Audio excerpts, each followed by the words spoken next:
Now we are honored to welcome a leader who has championed peace, youth empowerment, and human development, not just in Sri Lanka, but across the world. He is a respected humanitarian and a tireless advocate for the United Nations Sustainable Development Goals. Through his work, he bridges the grassroots and the global, ensuring no voice is left behind. As the Director General of SUN4, the Sri Lankan United Nations Friendship Organization, he has empowered thousands through education, innovation, and social responsibility. A man of 3 C's: conviction, compassion, and community. He continues to inspire civic action and international friendship.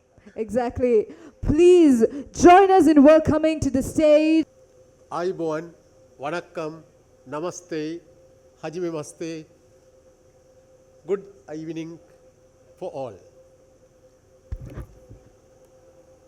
It is my pleasure and honor to address this noble gathering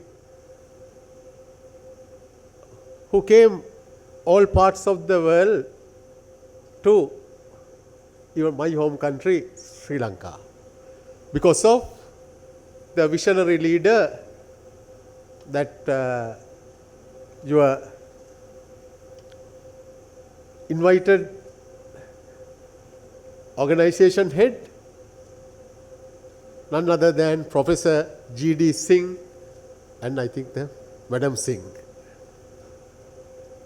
So welcome you all to Sri Lanka. So I thought to speak about something sustainable development goals and the climate change and environment, but nothing left. The Professor Munasinghe gave the full, in-depth, very analytical, as well as it's like most understandable level. He explained all the issues, all the real situations, as well as what we are going to face in the future. So, thank you very much, and especially the professor for your nice and meaningful explanation, educating this important gathering. I think most of them are the business leaders of the world, where the corporate sector too should involve in this world agenda of Sustainable Development Goals. So we have that Your Excellency High Commissioner for Maldives, the Sri Lanka Maldives having the generations of friendships. I think yes, several heads of states of Maldives, yeah, they are friends, and even some were born and they have come to our homes, and they have lived as well as studied in Sri Lanka. So we have many friends, and many people in the generations migrated to Maldives are there. So many similarities as well as now many differences also to learn to us. So Your Excellency's presence is also highly valuable. Of course, the India,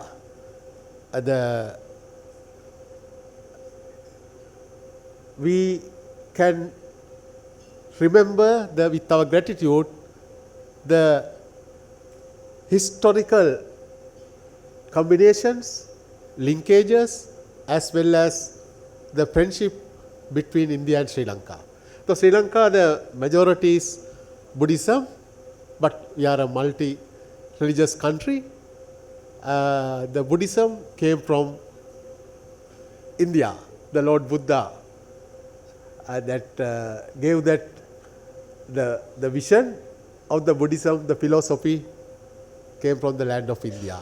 So while we go beyond that, in the period of the king Ravana, so we are considered the part of the kingdom of the Ravana, that Bharata having covered, I think, a very big part from Iraq to Indonesia, the border of Philippines, where the Indian kingdom, that Ravana's kingdom was.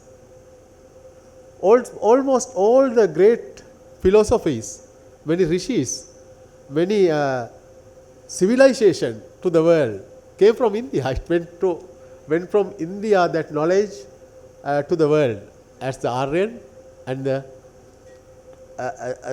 most developed, most intelligent, most visionary leaders. So now the visionary leaders like Professor Jing proving that what the ancient visionaries done to the world across all continents. That nothing beyond that also. Now the India in G20, but whole world I think expecting, am I correct, Your Excellency, in next decade India will go to G7 so that the economy is growing so high. And other way, the Mahatma Gandhi is considered as the most recognized, well known in the almost all the countries in the world as a leader of non-violence, who changed the world history, who were I think behind get the independence of India, as well as his thoughts were influenced the independence struggle in Sri Lanka. Very recently I saw some of the original notes before our independence. The Mahatma Gandhi had visited our Nigambu area, met many activities, many Sri Lankan leaders those days, Ceylon leaders who were working. So all those things have come from this island. So now it is my comment that, as Professor also said, we had a severe economic crisis in Sri Lanka that a few years ago, year 2022. So that year 2020, we all in the world got affected with COVID.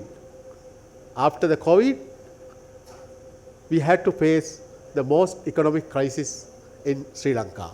So in that crisis, the first 3 months to sustain the Sri Lankan economy, to stabilize, the great help came from India continuously for 3 months.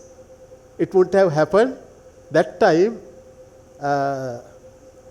Sri Lanka might have had major problems, and even entire bank structure would have been collapsed.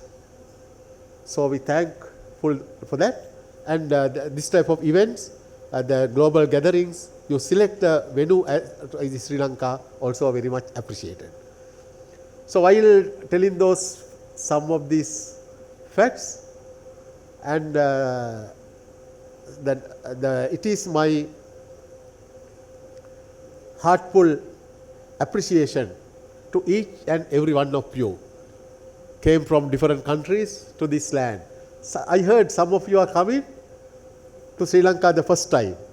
So this forum made the avenue to enter to Sri Lanka some world business leaders first time. So many other things. I think tomorrow, I think already you have invited Dr. Singh. We would tomorrow afternoon we would like to see you at the Bandaranaike Memorial International Conference Hall. That Bandaranaike Memorial, what's called BMICH, International Conference Hall, was built in 1970s. That is, we had Sri Lanka hosted World Non-Alliance Summit in 1976. That is the biggest summit.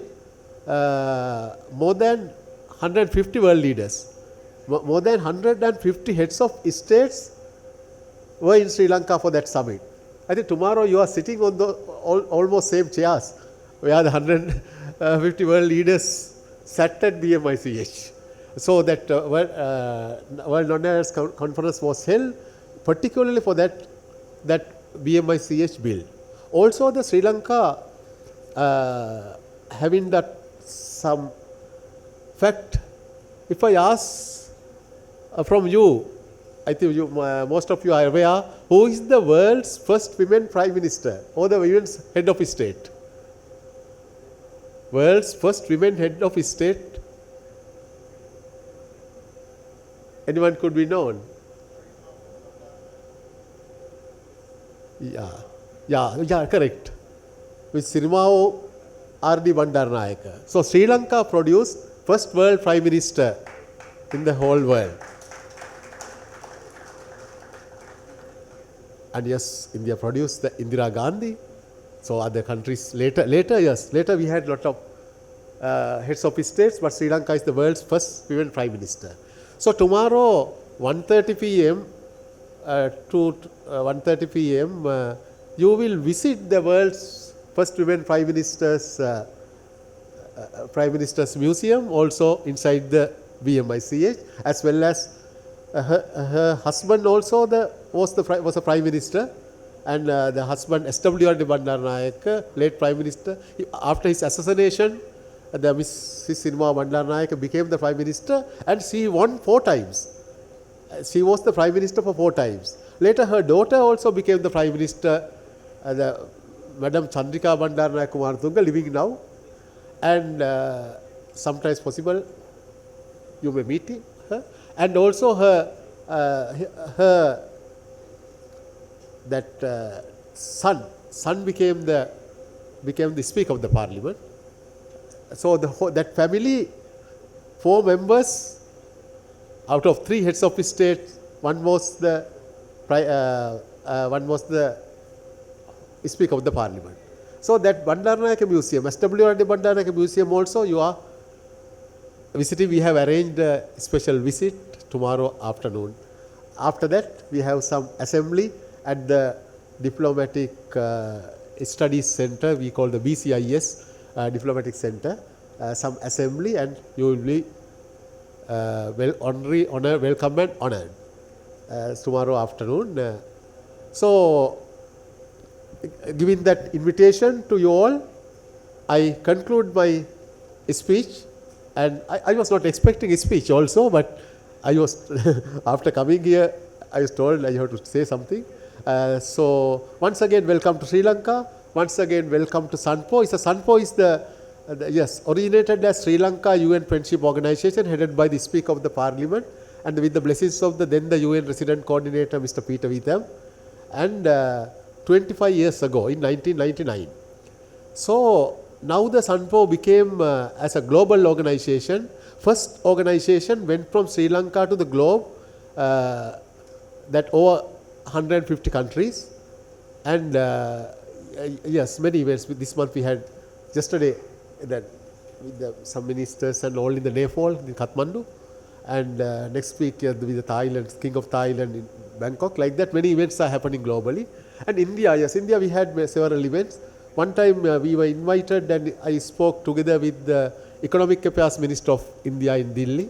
Also one time we had the Millennium Song launch, that your famous singer Rahman, and he produced that song entirely free of charge, and staged that in Delhi. The 5 lakhs crowd was there. Your Prime Minister was next to me in that launching, and so the many events. Even this Mahatma Gandhi's, we have built the Mahatma Gandhi monument here. Yes, the several ministers from Maldives and all other South Asian countries came to open it. Very big delegation from India, and that time one and only Gandhi leader living, that Dr. Subhash Rao also came. So yeah, all these things happened, and so I think like explaining those situations, I conclude my speech inviting you all to hope to see you on tomorrow. Thank you very much.